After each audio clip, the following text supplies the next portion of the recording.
On the eve of my marriage to Willow. Her first love, the man she once idolized, got divorced. She came to me and said she wanted to call off the wedding. She said, "George, I don't want to settle," she said. "No matter how much you resemble him, you'll never be him." I calmly walked away, dyed my hair, put on my leather biker jacket, and returned to the battlefield that truly belonged to me. Later, she complained to her girlfriends. How could any woman fall in love with such a lazy, irresponsible man? Until one day, a photo started circulating online, on a motorcycle. A slender, fair hand rested on my chest, and I had my arm tightly wrapped around a woman's waist, raw desire practically spilling out of the frame. Then Willow finally called me. "George, who is she?" But the reply came from another woman's sultry voice. "Hello, Miss X. Allow me to introduce myself. I'm his legal wife." Chapter 01. I went to the jewelry store to pick up the custom-made wedding rings. In a month, it will be the day Willow and I get married. Although we designed the rings together, the style and the engraving were both chosen by Willow. As I looked at the initials WM in the private room, I couldn't help but feel that something wasn't quite right. The next second, I heard voices coming from outside. A woman said, "Hey, did you hear? Willow's first love, Makoto, just got divorced and came back to the country." Another replied, "I remember when he broke up with Willow 3 years ago, she was absolutely devastated." The first woman added, "Yeah, if George hadn't suddenly shown up and helped her through that dark time, she probably never would have recovered." The other said, "George, you mean that infamous playboy from City A? The one who used to waste his days racing motorcycles and living recklessly? Funny how a guy like that actually settled down for Willow. A real bad boy turned good story." Then came a hesitant laugh. "But now that Makoto's back, do you think the wedding will still happen?" "Well, the invitations have already gone out. If it gets cancelled, George will be the biggest joke in the whole social circle." After their voices faded away, I looked again at the initials WM, and a bitter realization started to dawn on me. I called Willow. She didn't answer the phone, but amid the noise in the background, I could still hear her voice say, "He's got no ambition. He's not even worth one of Makoto's fingers." Someone else protested, "Come on, Willow, that's harsh. He's rich enough already. Why demand ambition too? Besides, George used to be a total rebel. He's changed so much for you. You can't want it all." Willow gave a cold laugh. "Changed? How much? He's been orbiting around me for 3 years like some pathetic simp." "Well, he finally managed to get me to marry him," another voice asked. "Willow, don't you like George?" Her tone turned frigid. "Would you like a dog?" There was a pause in the air. Then she sneered, "Because taming a wild wolf into a dog proves I'm damn good at training dogs." I hung up, stared into the mirror at the man in a sharp suit staring back, and suddenly, I laughed. That naive, obedient version of me. I've had enough of pretending to be him. Chapter 02. Willow hadn't come home for an entire week. I listed our marital home on a real estate platform. Every single brick and tile in that place had been bought by me, and now, I didn't want any of it anymore. After finishing up the paperwork, I finally received her call, asking to meet. Even though she was the one who asked, she was still the last to arrive. When she walked in, a tall, slender man stood by her side. Makoto. He looked somewhat like me, maybe about 50%. Makoto held Willow's hand tightly, as if afraid someone might hurt her.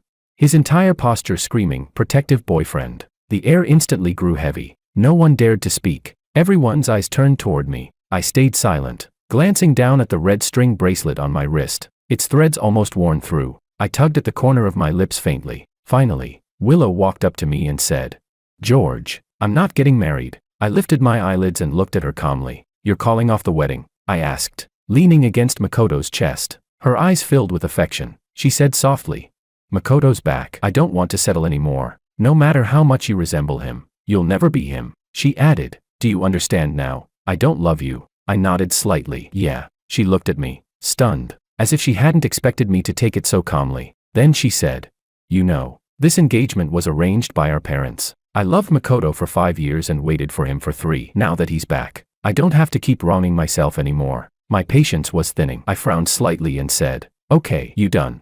Willow paused for a few seconds before continuing.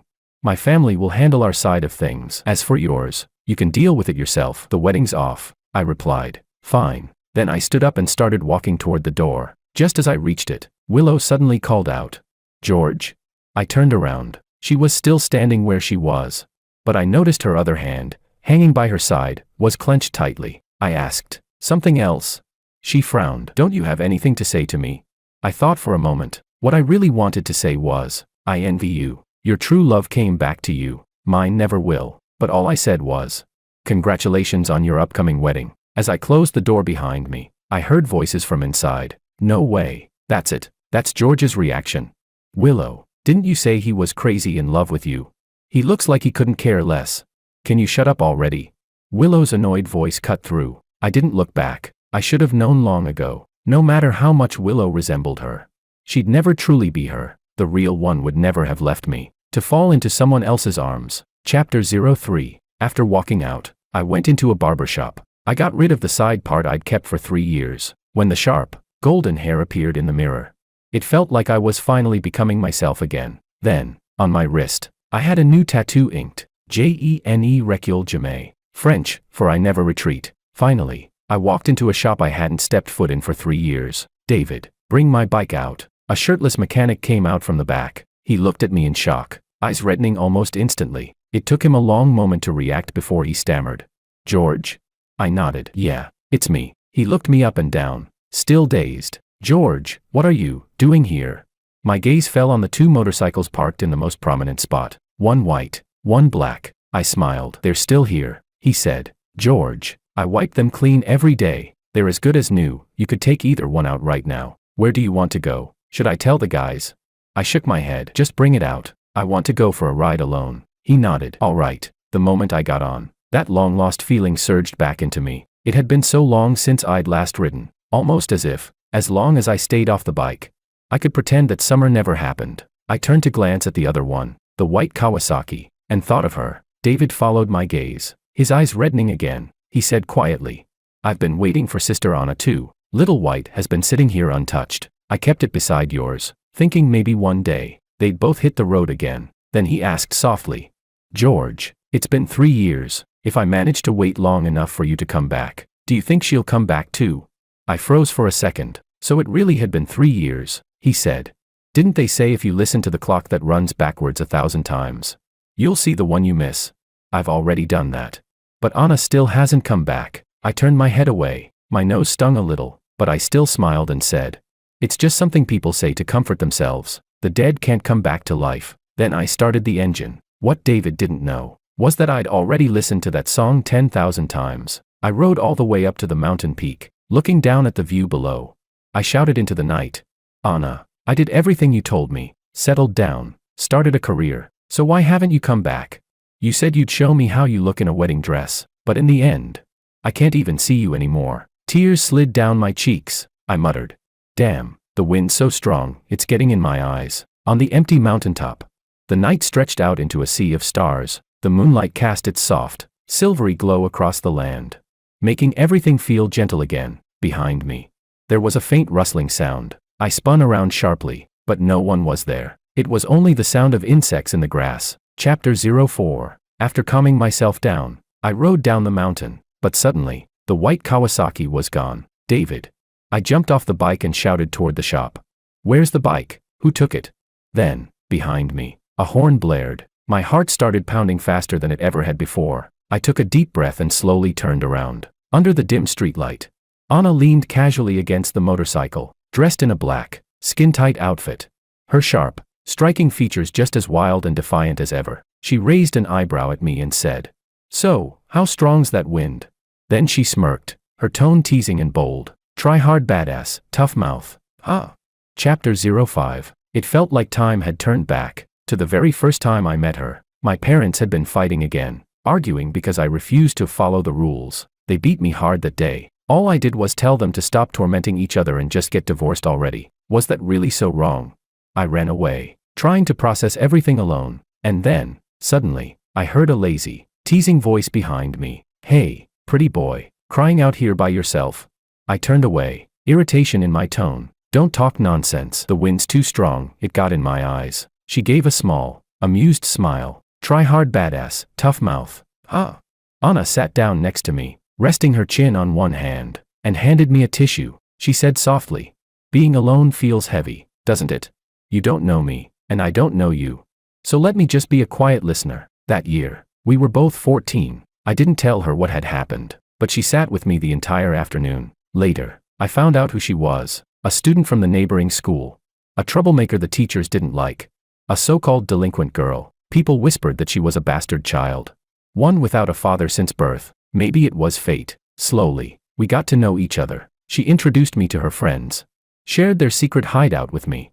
And told me to be unapologetically myself. Because, she said, some people out there will love you just the way you are. When I was upset or fighting with my family, she would appear out of nowhere, telling me I wasn't alone. She even stood up for me, putting those in their place who gossiped about me, saying I was no good. She said, George, good and bad are always relative. If your personal choices don't harm anyone, or violate what's truly right, then no one has the right to judge you. You are who you are. And I, in turn, defended her against those who called her a bastard. When she broke down crying, I stayed by her side, held her gently, and let her pour it all out. I told her, Anna, you don't have to be anything. No one should ever be forced to do what the law doesn't demand. Your existence alone gives meaning. We were like two people drifting in the deep sea, and finally, we found the same piece of driftwood to hold on to. Anna and I grew closer and closer. After graduating high school, we fell in love. That night, a group of us rode our bikes up the mountain, shouting into the night to celebrate our coming of age. Then, quietly, behind everyone else, I took her hand, and we ran. In that vast night, only our breath and laughter filled the air. She laughed behind me and asked, George, doesn't this feel like we're eloping? I still remember that summer, the fullest moon, the brightest stars, the sweetest sound of cicadas, and the most sincere eyes of a young girl. Under the blanket of stars, we hugged and kissed. In that moment, it felt like forever. Chapter 06. Anna, you're finally back. I missed you so much. My voice trembled, and even my body shook slightly. She said, look at you, all weak and pathetic. I'm right here, aren't I? I rushed forward, only to see David pushing the motorcycle toward me. George, what's wrong? He asked. Didn't Anna once say it, that her bike and yours would never be alone? When I saw you ride off, I thought I'd better roll out Little White and start her up too. Oh, so it had just been my imagination. I turned my back to him and pressed my fingers against my brow. People say, you shouldn't meet someone too dazzling when you're young, because everyone you meet afterward will feel dull in comparison. Guess I was the one too obsessed, too stubborn. 3 years had passed, and I still couldn't face reality. Still prayed for a miracle that would never come. Chapter 07. When I got home, everyone was waiting for me. The moment my mom saw my dyed hair and leather biker jacket, she was furious. Look at yourself. What do you even look like now? Not a trace of the Wong air in you. No wonder Willow called off the engagement. I stood at the doorway, suddenly not wanting to go in at all. When I turned to leave, my father's voice barked. Where the hell do you think you're going? Get back here. Call the Liu family right now and apologize. Tell them it was your fault, that you acted rashly, didn't think things through. Tell them not to take it to heart. He went on. The invitations are already out. You can't just cancel a wedding like that. And another thing, get that ridiculous color off your head. With you looking like this, who would ever trust their daughter to you? I slowly walked up to them, then smiled faintly. Why should I apologize? I said. She's the one who said she wouldn't settle. The one who wanted to marry her ex-boyfriend. She's the one who broke off the engagement. I gave them my blessing, so tell me, what did I do wrong? Slap. My father shot up from his chair and struck me across the face. Idiot, he roared. You're a man, and she's a woman. Why stoop to her level? She's foolish, and you're even more foolish. Use your damn head for once. Do you really think the Liu family would let their daughter marry a divorced nobody? My face burned with pain. He continued. I regret ever letting you manage the company. You were supposed to handle things calmly and strategically. But you've ruined everything. Even if she was cheating on you, so what? Everyone in our circle turns a blind eye to that kind of thing. As long as the kid's yours and you get the benefits from the Liu family. What the hell are you so angry about? I tilted my head slightly, tongue pressing against the inside of my cheek, and gave a small, cold smile. You two can both play your own games, but sorry, I can't live like that. My father's chest heaved violently. He grabbed the cup from the table and hurled it at me. Useless. That filthy woman's been dead for 3 years. And you're still moping around like this. How did I end up with such a worthless son? Then he shouted. George, I'll say it again. This marriage will not be cancelled. Even if it kills you, you'll at least leave the Wong family an heir first. Chapter 08. I didn't manage to dodge the glass. It grazed my face and opened a cut above my eyebrow. For a brief moment, memories struck me all at once. After Anna fell off the cliff, I sank into a deep depression. I tried to take my own life. The servants found me just in time and saved me. My parents said I was ungrateful. That as the son of a wealthy family, living surrounded by privilege, how could I afford to fall ill like that? Maybe they were right, or maybe not. But just as they never understood me, I could never understand them. I couldn't be like my father, capable of doing anything for self-interest. Nor like my mother, always pretending to have feelings she didn't. I always believed that a person should have moral boundaries, whether toward employees or toward enemies. And why could I never understand them? Perhaps because, for as long as I could remember, each of them had their own family outside. So I never understood, if they didn't love each other, why did they bring me into this world? Until the company fell into crisis. Then they decided I had to marry the daughter of the Liu clan. I refused, and they threw a photo in my face. It was Willow Liu. Stop acting like a martyr, they said. If you really don't want to live, then go ahead and die. I lowered my head and looked at the photo. For a moment, I thought Anna had come back. They looked too much alike, especially their eyes, as if a dying man had found one last ray of hope. I agreed to meet her, on the condition that my father start transferring some company power to me. So, to prove that I had matured, I completely changed my image. I wanted to stay by Willow's side, because even if it was only for that face, it was enough for me. I never expected Willow to take the initiative and leave me her contact information. She made the first move, and so, we ended up together. Later, I realized she was only using me as a substitute too. We were merely satisfying each other's needs. So, when she told me to quit smoking, I did. When she asked me to learn how to cook, I learned. When she wanted me to buy a villa, I bought one. She even told me to stop riding motorcycles, and I listened. In the eyes of others, the once rebellious me had turned over a new leaf for her. I loved her so much it almost killed me. Even Willow herself believed that. What could I say? I was willing to do anything for that face. So even when she crossed my boundaries again and again, I endured it, because whenever I looked at her, I saw Anna, as if she were still by my side, never gone, until the day her true love came back. Her eyes had room for no one else. That's when I finally woke up from the dream. No matter how similar she looked, Willow would never be her. Chapter 09. Before going to sleep, I unexpectedly received a call from Willow. She said, "Your parents called mine." I remembered that earlier tonight, I had posted the first motorcycle photo I'd shared in 3 years on my Moments. A friend commented under it, "George took me for a ride."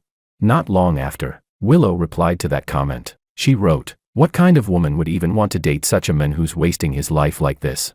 So, I called her and said, "Don't worry, this marriage isn't just something you don't want anymore." Still, I couldn't help but feel a bit of regret. I would never again see that gentle look in her eyes when she gazed at me. Willow was silent. After a while, she gave a cold snort, her tone full of contempt. "George, I'm not anyone's accessory. If you want to marry me, you'll have to accept what's between Makoto and me. Don't expect me to belong to only you. Understand?" Then she added, "Anyway, this is just to please our parents. Since you love me so much, I can agree to marry you, but that's all." I rubbed the bracelet with our initials on it, and smiled slowly. I said, "Willow, if you really plan to marry me, does Makoto know about it?" She didn't answer. I could only hear her uneven breathing. I said, "Willow, I know you've been using me as a substitute for Makoto. Funny thing is, I've been doing the same. Do you know when you look the most like her?" I nodded, thinking of Anna's radiant smile. "It's when you don't speak, just look at me. Even though you're really just seeing someone else through me, I honestly don't give a damn. Just looking at that face makes me happy enough." I softened my tone and said calmly, "So, even though you've made me do a lot of things I never wanted to, I still can't bring myself to be angry at you. But like you said, I'm not him. And even if your faces look alike, you're not the same person. So, we've both been using each other as substitutes. I don't owe you anything, and I don't love you. Let's just call off this marriage." Before I could finish, Willow abruptly hung up the phone. Chapter 10. I took 2 tablets of Astaxylem. Only in my dreams can I see Anna again. Return to those 4 years when we were madly in love. After the college entrance exam, with all our friends as witnesses, we could finally be together openly. You know that feeling. Walking down the street hand in hand with the person you love. Watching a movie together. Even if you don't speak, the air itself tastes sweet. We could finally ride the motorcycle we loved. Speeding freely through the open world. David once said, "George and Anna are the most perfect couple I've ever seen. Just standing together, they look like they came straight out of a romantic drama." Anna laughed and told him to keep talking. I leaned casually against the bike, watching our friends joke around. Later, when we went to the same university, we started a motorcycle team and joined races together. Honestly, she really was captivating. Her name was always popping up on the confession wall. And after every class, Some guy would try to confess to her, afraid that I'd get jealous. She went straight to the campus radio station that same day, and publicly announced our relationship to the whole school. Many people said we didn't look like the kind of couple who could last long, but who would have thought that it would last 4 years. My parents finally found out I was in a relationship. That day, they called me home, furious, and demanded I break up with that bastard. I refused. My father picked up a stick to hit me. I snatched it out of his hand and snapped, "Don't push me to hit back. You both have your own families, and for years you've never cared about me. What right do you have to interfere in my life now? Who the hell do you think you are? I'm sick and tired of your hypocrisy. What am I in your eyes? Just a tool to carry on the family name." My father gritted his teeth and said, "I'm your father. I gave you this life. You'll never escape the fate of being a Wong." My mother yelled, "We've spoiled you too much. That's why you dare to talk to us like this. Was it that bitch who taught you to say such things?" While she was cursing, Anna appeared. She stood in front of me, neither humble nor afraid, and said, "All these years, you've never cared for him. He's never known your love, and yet you expect him to repay your kindness. Why? Why should he obey you? He's the person I love most. You may not love him, but I do." My mother, enraged, raised her hand to slap her. Before she could, I shoved her away. That day, I held Anna's hand and walked out of that house. Neither of us spoke. We just sat there in silence all night. We made a promise, after graduation, we'd get married, but just before graduation, strange things started happening. I was being followed for no reason. Sometimes, flower pots would fall when I walked by. Anna began acting distracted, absent-minded. One day, she suddenly asked me, "If one day I'm gone, what will you do?" I shrugged and said, "Die with you." I wasn't joking. Before 14, I had no family, no friends, rebellious, wild, and lost. I didn't know what it meant to live. Then I met her. She was my salvation. I couldn't imagine what I'd do without Anna. "Don't," she said, shaking her head. "Even if I'm gone, you have to live well. Find someone who loves you, get married, have children. Promise me." "Okay." I pulled her into my arms and smiled. "Stop talking nonsense. In this life, the only thing I'll ever do is put a wedding dress on you. I won't marry anyone else." She pouted. "Don't joke." "I'm serious," I said. "Why are you being so serious? What's wrong? Don't tell me you found another guy behind my back." She choked up slightly and gave a soft laugh. "What are you talking about?" "Of course not." I grinned. "You wouldn't dare. Otherwise, I'd just marry someone else and make you regret it for life. It was just a joke." She poked my forehead, half annoyed, half smiling. "If you ever really get married and the bride isn't me, I'll show up in a wedding dress and crash the ceremony." When I proposed to Anna, she said if I could beat her in the race, she'd marry me. I agreed immediately, promised I'd win. And with that trophy and a ring, proposed to her in front of everyone. But I never imagined that race would be the one she'd never return from. In my dream, the scene shifted into a foggy forest. When I reached the finish line, I only remembered the deafening cheers, the blazing heat of summer, and the big screen flashing the news that she had fallen off a cliff, amidst the fire and chaos. In that moment, there was nothing left but silence. Chapter 11. Anna. I jolted awake, my back drenched in sweat. The phone rang. It was David. "George, there's a race up on the mountain road. You coming?" I said, "Yeah, I'm coming." It wasn't my usual track, but I figured it was time to move forward. He said, "This one's a small race. There'll be a big one in a few days. You in?" Domi and the others already went ahead. Leaning against my bike, I lit a cigarette and said, "Sure, I need the practice anyway. I'll join." He laughed. "I heard a lot of well-known racers are joining, especially this female rider from abroad. She's incredible, but she never takes off her helmet, so no one knows what she looks like. If I meet her, I'll ask for her autograph." I exhaled a cloud of smoke and teased him. "Look at you, fanboy. I'll just win the trophy for you." David's eyes turned a little red. "George, seeing you like this, I'm really happy for you." I patted his shoulder. When I took my final drag and turned my head, I saw Willow. Our eyes met, and I could clearly see the light flicker in hers. "George?" I didn't plan to answer. I crushed out the cigarette, but she grabbed my sleeve. She said, "Can we talk?" She stood in front of me, backlit, her face half hidden in shadow. I looked at her quietly. Such a familiar face. What a pity she wasn't Anna. She said, "Don't look at me like that." Willow suddenly raised her voice. "George, how dare you lie to me?" She seemed furious, though I couldn't understand why. I only shook off her hand and said slowly, "Willow, shouldn't you be happy?" Her brows furrowed, and she blocked my path. Angry. "Heh, happy? You made me your substitute, and I should be happy. George, do you even have a conscience?" Her eyes were burning with rage, and she bit her lip, trembling. No wonder you always looked at me like you'd found something you lost. No wonder you'd stare at me all the time. I thought you really loved me. I even foolishly agreed to the arranged marriage between our families. I must have been such an idiot. I waited until she finished, then said quietly, Willow, weren't you using me as a substitute too? Your true love's back, you don't need to poison yourself with me anymore. The substitute game was over. She took a step closer, her eyes unwavering. Even if I was a substitute, weren't you trying to move on because of me? Would you have done it for her? I thought for a moment, then answered honestly.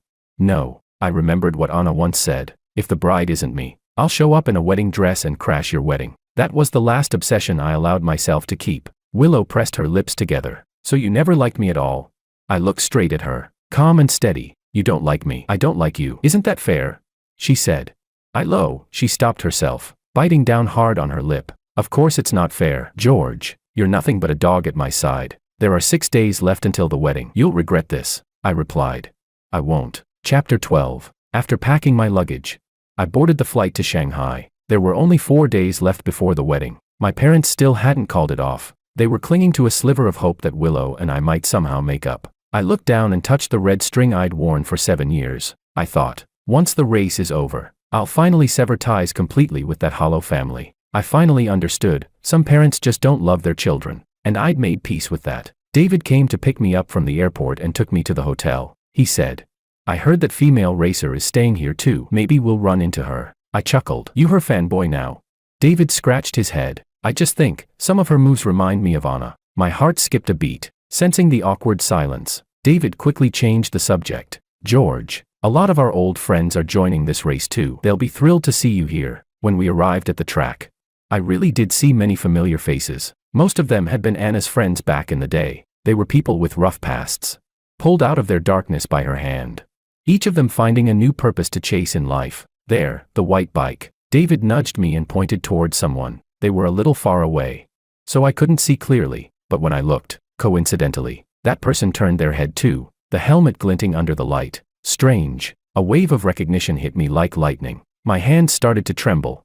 My heart pounded so hard it nearly leapt out of my throat. David laughed and shouted, George, we're all counting on you out there.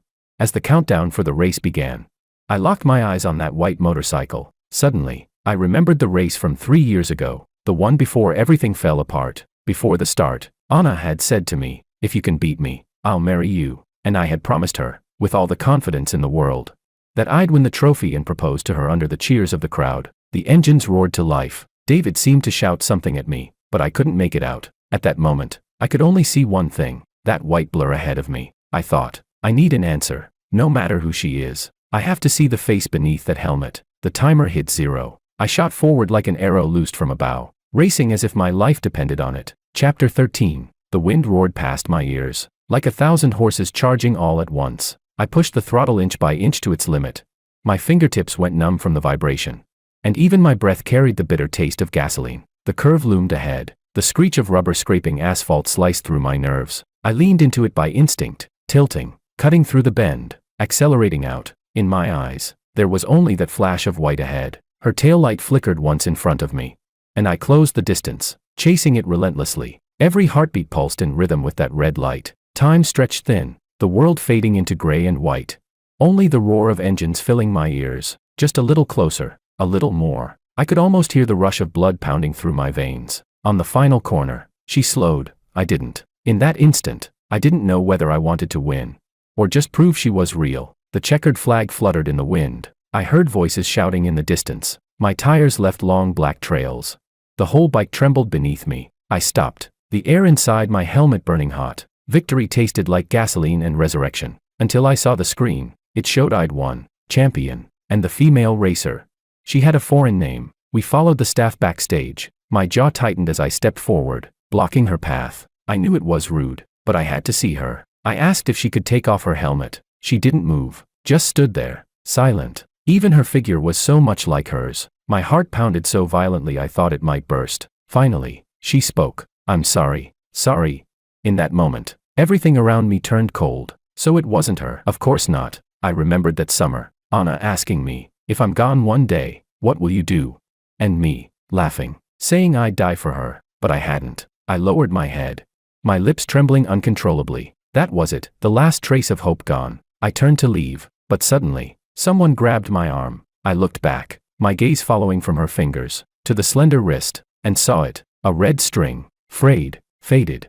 The same as mine. My mind went blank. Then, she lifted her hand, and removed her helmet, and I saw the face I'd been dreaming of for 3 years. The same curve of her smile, the same warmth. Anna, my Anna. I missed her so much, but when I opened my mouth, no sound came out. Now I knew what it meant to be so moved you can't speak. 3 years had passed, and she looked almost unchanged, yet somehow, she had. Otherwise, why were my eyes blurring with tears?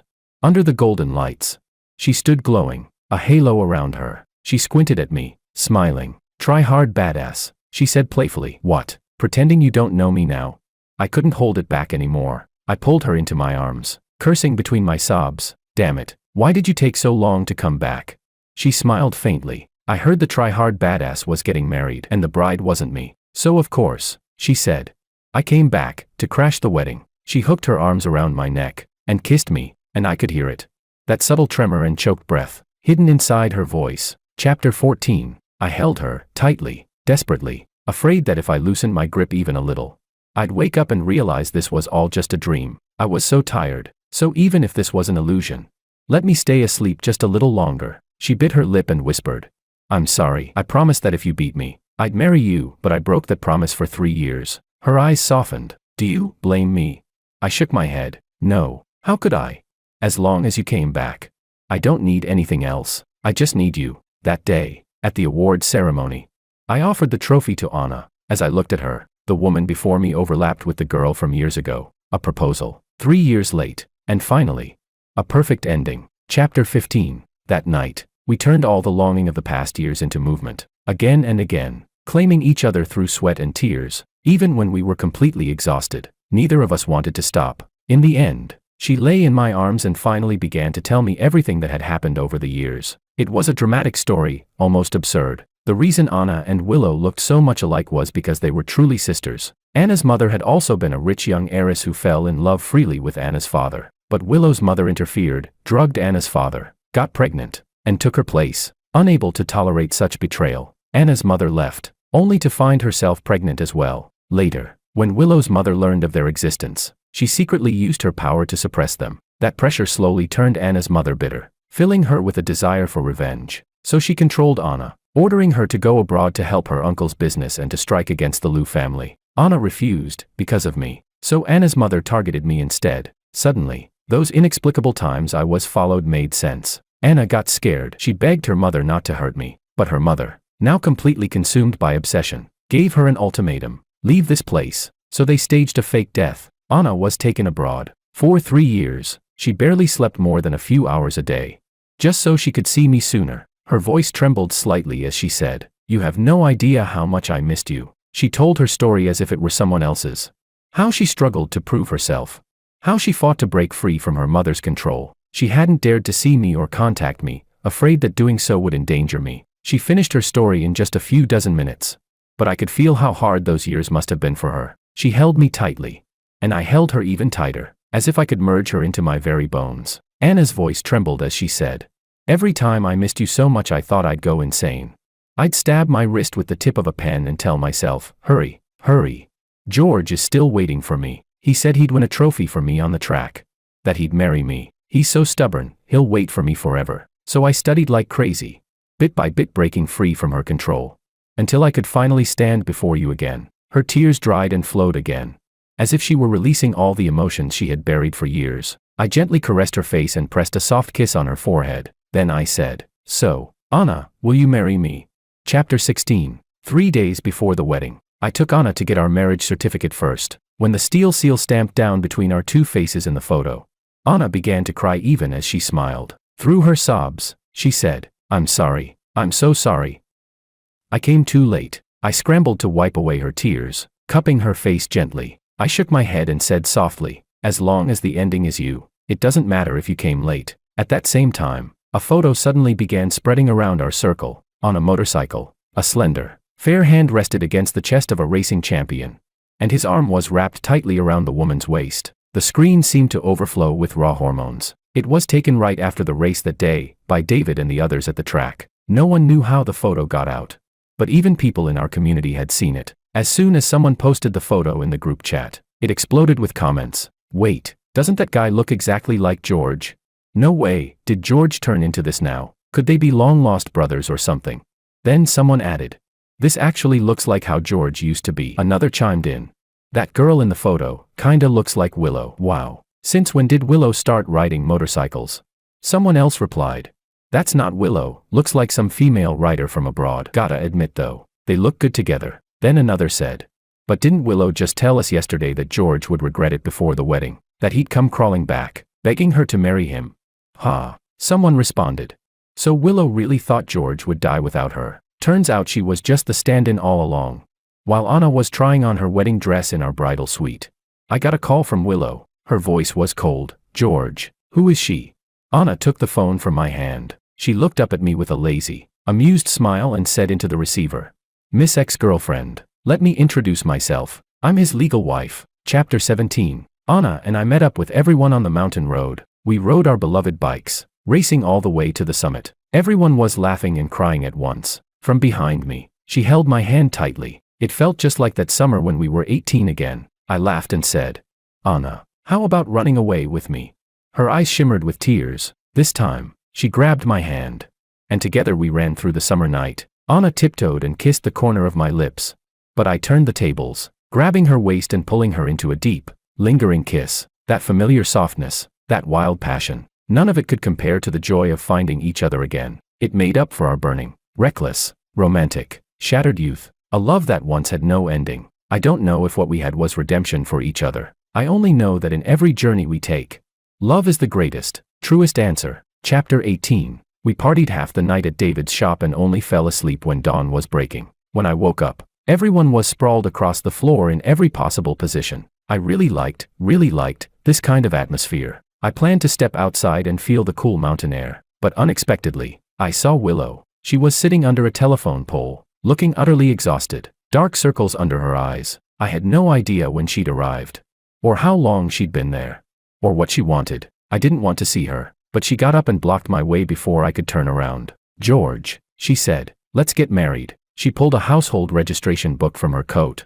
I didn't know what kind of game she was playing. I took a step back, raised my hand to show my wedding ring, and said, Willow, I'm already married. She froze in place when she heard that. Then she asked, you married that little rebel girl? I nodded. She snapped, furious.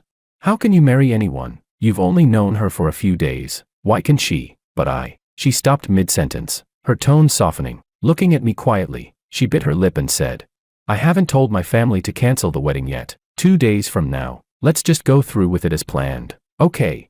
I shook my head. The wedding won't be canceled. I'll just change the bride. For a second, she was completely stunned. Then she laughed bitterly and scoffed.